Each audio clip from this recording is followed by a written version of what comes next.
By the end of my talk today, it is estimated that over 9 people will die by suicide.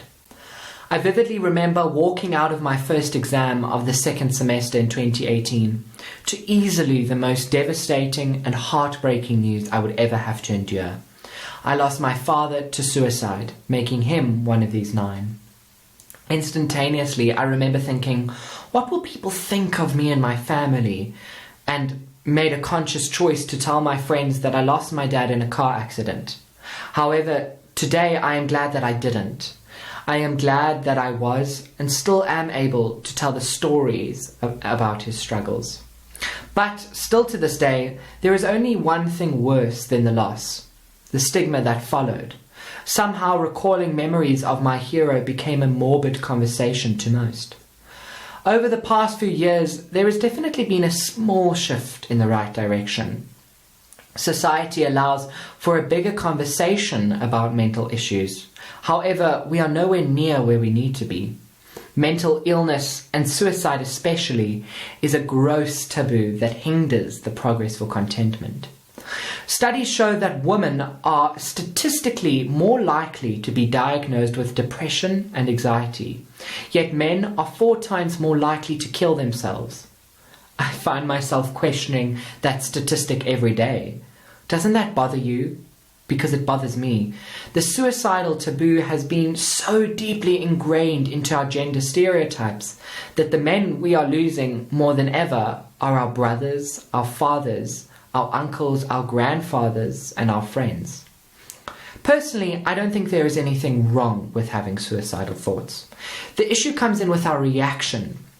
Every day people die of cancer, organ failure, but when it comes to suicide, we attach a stigma so strong that it prevents people from prevailing. Don't get me wrong, I believe suicide is preventable, and we should do everything within our power to fix it. But do I think it is wrong? No. Every day we wake up with 3 things we know for sure.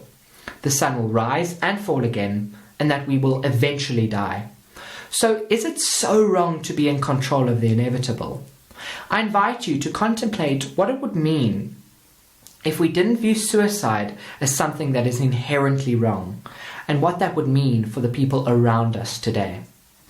When admiring other people's gardens, don't forget to tend to your own flowers. My father was the type of person to ensure that the gardens of his friends and families were so perfect. However, his garden was so in need of his own tender loving care. As children, we have this idea ingrained that giving is far superior than receiving. But have you thought of what it means to go too far? So far that you have given everything away you possibly can, and there is nothing left for yourself. Suicide is by no means a selfish and self-indulgent act. We need to allow, as a society, that no matter how useless you may feel, you are worth it. You are better in this world than out.